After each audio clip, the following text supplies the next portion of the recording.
Hi ಎಲ್ಲ ನಮಸ್ಕಾರ ಎಲ್ಲರಿಗೂ ನನ್ನ ಮತ್ತೊಂದು ಜಿ ಕೆ ವಿಡಿಯೋಗೆ. ಈ ಒಂದು ಜಿ ಕೆ ವಿಡಿಯೋ ಇಷ್ಟವಾದರೆ ಲೈಕ್ ಮಾಡ್ಕೊಳ್ಳಿ, ಶೇರ್ ಮಾಡಿ ಮತ್ತು ಸಬ್ಸ್ಕ್ರೈಬ್ ಮಾಡ್ಕೊಳ್ಳಿ. ಇವಾಗ ಮೊದಲನೇ ಒಂದು ಕ್ವಶನ್ ನೋಡೋದಾದರೆ, ಕರ್ನಾಟಕದ ಅತಿ ದೊಡ್ಡ ಜಿಲ್ಲೆ ಯಾವುದು? ಆಪ್ಷನ್ ಎ ನೋಡೋದಾದರೆ ಬೆಳಗಾವಿ, ಆಪ್ಷನ್ ಬಿ ನೋಡೋದಾದರೆ ಬೆಂಗಳೂರು, ಮೂರನೇ ಆಪ್ಷನ್ ಬಂದುಬಿಟ್ಟು ಮೈಸೂರು, ನಾಲ್ಕನೇ ಆಪ್ಷನ್ ಬಂದುಬಿಟ್ಟು ದಾವಣಗೆರೆ.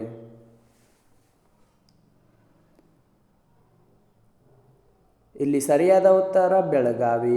ಇಲ್ಲಿ ಎರಡನೇ ಒಂದು ಕ್ವಶನ್ ನೋಡೋದಾದರೆ, ಕರ್ನಾಟಕದಿಂದ ಭಾರತ ರತ್ನ ಪ್ರಶಸ್ತಿ ಪಡೆದ ಮೊದಲ ವ್ಯಕ್ತಿ. ಇಲ್ಲಿ ಆಪ್ಷನ್ ಎ ನೋಡೋದಾದರೆ CNR ರಾವ್, ಎರಡನೇ ಆಪ್ಷನ್ ಬಂದುಬಿಟ್ಟು ಕುವೆಂಪು, ಮೂರನೇ ಆಪ್ಷನ್ ಬಂದುಬಿಟ್ಟು ವಿಶ್ವೇಶ್ವರಯ್ಯ, ನಾಲ್ಕನೇ ಆಪ್ಷನ್ ಬಂದುಬಿಟ್ಟು ಸಿದ್ದರಾಮಯ್ಯ. ಇಲ್ಲಿ ಸರಿಯಾದ ಉತ್ತರ ವಿಶ್ವೇಶ್ವರಯ್ಯ. ಇವಾಗ ಮೂರನೇ ಒಂದು ಕ್ವಶನ್ ನೋಡೋದಾದರೆ, ಕರ್ನಾಟಕ ರಾಜ್ಯದ ಮೊದಲ ಮುಖ್ಯಮಂತ್ರಿ ಯಾರು? ಇಲ್ಲಿ ಆಪ್ಷನ್ ಎ ನೋಡೋದಾದರೆ ಕೆಂಗಲ್ ಹನುಮಂತಯ್ಯ, ಎರಡನೇ ಆಪ್ಷನ್ ಬಂದುಬಿಟ್ಟು KC ರೆಡ್ಡಿ, ಮೂರನೇ ಆಪ್ಷನ್ ಬಂದುಬಿಟ್ಟು ದೇವರಾಜ್ ಅರಸ, ನಾಲ್ಕನೇ ಆಪ್ಷನ್ ಬಂದುಬಿಟ್ಟು ಸಿದ್ದರಾಮಯ್ಯ. ಇಲ್ಲಿ ಸರಿಯಾದ ಉತ್ತರ ನೋಡೋದಾದರೆ KC ರೆಡ್ಡಿ. ಇವಾಗ ನಾಲ್ಕನೇ ಒಂದು ಕ್ವಶನ್ ನೋಡೋದಾದರೆ, ಕರ್ನಾಟಕ ಸಂಗೀತದ ಪಿತಾಮಹ ಎಂದು ಯಾರನ್ನು ಕರೆಯುತ್ತಾರೆ?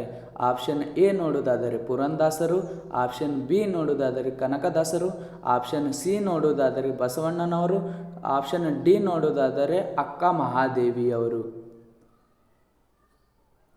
ಇಲ್ಲಿ ಸರಿಯಾದ ಉತ್ತರ ಬಂದುಬಿಟ್ಟು ಪುರಂದಾಸರು. ಇವಾಗ ಐದನೇ ಒಂದು ಕ್ವಶನ್ ನೋಡೋದಾದರೆ, ಕರ್ನಾಟಕ ರಾಜ್ಯಪಾಲರು ಯಾರು? ಒಂದನೇ ಆಪ್ಷನ್ ನೋಡೋದಾದರೆ ವಿಜುಭಾಯ್ ವಾಲ್, ಎರಡನೇ ಆಪ್ಷನ್ ಬಂದುಬಿಟ್ಟು ಥಾವರ್ ಚಂದ್ ಗೆಹ್ಲೋಟ್, ಮೂರನೇ ಆಪ್ಷನ್ ಬಂದುಬಿಟ್ಟು ಸಿದ್ದರಾಮಯ್ಯ, ನಾಲ್ಕನೇ ಆಪ್ಷನ್ ಬಂದುಬಿಟ್ಟು DK ಶಿವಕುಮಾರ್. ಇಲ್ಲಿ ಸರಿಯಾದ ಉತ್ತರ ಬಂದುಬಿಟ್ಟು ಥಾವರ್ ಚಂದ್ ಗೆಹ್ಲೋಟ್. ಇಲ್ಲಿ ಆರನೇ ಒಂದು ಕ್ವಶನ್ ನೋಡೋದಾದರೆ, ಕರ್ನಾಟಕದ ಮುಖ್ಯಮಂತ್ರಿ ಯಾರು? BS ಯಡಿಯೂರಪ್ಪ, ಎರಡನೇ ಆಪ್ಷನ್ ನೋಡೋದಾದರೆ HD ಕುಮಾರಸ್ವಾಮಿ, ಮೂರನೇ ಆಪ್ಷನ್ ನೋಡೋದಾದರೆ ಸಿದ್ದರಾಮಯ್ಯ, ನಾಲ್ಕನೇ ಆಪ್ಷನ್ ನೋಡೋದಾದರೆ DK ಶಿವಕುಮಾರ್. ಇಲ್ಲಿ ಸರಿಯಾದ ಉತ್ತರ ನೋಡೋದಾದರೆ ಸಿದ್ದರಾಮಯ್ಯ. ಇವಾಗ ಏಳನೆಯ ಒಂದು ಕ್ವಶನ್ ನೋಡೋದಾದರೆ, ಕರ್ನಾಟಕದ ರಾಜಧಾನಿ ಯಾವುದು? ಬೆಳಗಾವಿ, ಬೆಂಗಳೂರು ಮತ್ತು ಮೂರನೇ ಒಂದು ಆಪ್ಷನ್ ನೋಡೋದಾದರೆ ಮೈಸೂರು, ನಾಲ್ಕನೇ ಆಪ್ಷನ್ ಬಂದುಬಿಟ್ಟು ದಾವಣಗೆರೆ. ಇಲ್ಲಿ ಸರಿಯಾದ ಉತ್ತರ ನೋಡೋದಾದರೆ ಬೆಂಗಳೂರು. ಇವಾಗ ಎಂಟನೆಯ ಒಂದು ಕ್ವಶನ್ ನೋಡೋದಾದರೆ, ಕರ್ನಾಟಕವನ್ನು ಯಾವಾಗ ಸ್ಥಾಪಿಸಲಾಯಿತು? ಒಂದನೇ ಆಪ್ಷನ್ ನೋಡೋದಾದರೆ 2 ನವೆಂಬರ್ 1956, ಎರಡನೇ ಆಪ್ಷನ್ ನೋಡೋದಾದರೆ 2 ನವೆಂಬರ್ 1957, ಮೂರನೇ ಆಪ್ಷನ್ ನೋಡೋದಾದರೆ 1 ನವೆಂಬರ್ 1956, ಇಲ್ಲಿ ನಾಲ್ಕನೇ ಒಂದು ಆಪ್ಷನ್ ನೋಡೋದಾದರೆ 1 ನವೆಂಬರ್ 1958. ಇಲ್ಲಿ ಸರಿಯಾದ ಉತ್ತರ ನೋಡೋದಾದರೆ 1 ನವೆಂಬರ್ 1956. ಒಂಬತ್ತನೆಯ ಒಂದು ಕ್ವಶನ್ ನೋಡೋದಾದರೆ, ಕರ್ನಾಟಕ ರಾಜ್ಯದಲ್ಲಿ ಪೂರ್ವಕ್ಕೆ ಹರಿಯುವ ನದಿ ಯಾವುದು? ಮೊದಲನೇ ಆಪ್ಷನ್ ಬಂದುಬಿಟ್ಟು ತುಂಗಾ ನದಿ, ಎರಡನೇ ಆಪ್ಷನ್ ಬಂದುಬಿಟ್ಟು ಕಾವೇರಿ ನದಿ, ಮೂರನೇ ಒಂದು ಆಪ್ಷನ್ ಬಂದುಬಿಟ್ಟು ಭೀಮಾ ನದಿ, ನಾಲ್ಕನೇ ಆಪ್ಷನ್ ಬಂದುಬಿಟ್ಟು ಕೃಷ್ಣಾ ನದಿ.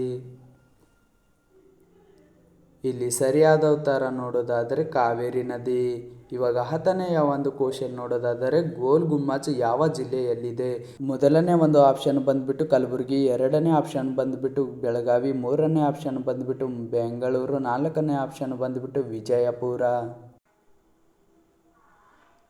ಇಲ್ಲಿ ಸರಿಯಾದ ಉತ್ತರ ನೋಡೋದಾದರೆ ವಿಜಯಪುರ. ಈ ಒಂದು ವಿಡಿಯೋ ಇಷ್ಟವಾದರೆ ಲೈಕ್ ಮಾಡಿರಿ, ಶೇರ್ ಮಾಡಿರಿ ಮತ್ತು ನನ್ನ ಒಂದು ಚಾನಲ್ನ ಸಬ್ಸ್ಕ್ರೈಬ್ ಮಾಡ್ಕೊಳ್ಳಿ. ಮತ್ತೆ ಮುಂದಿನ ವಿಡಿಯೋದಲ್ಲಿ ಸಿಗೋಣ. ಅಲ್ಲಿವರೆಗೂ ಧನ್ಯವಾದಗಳು. ಅಷ್ಟೇ.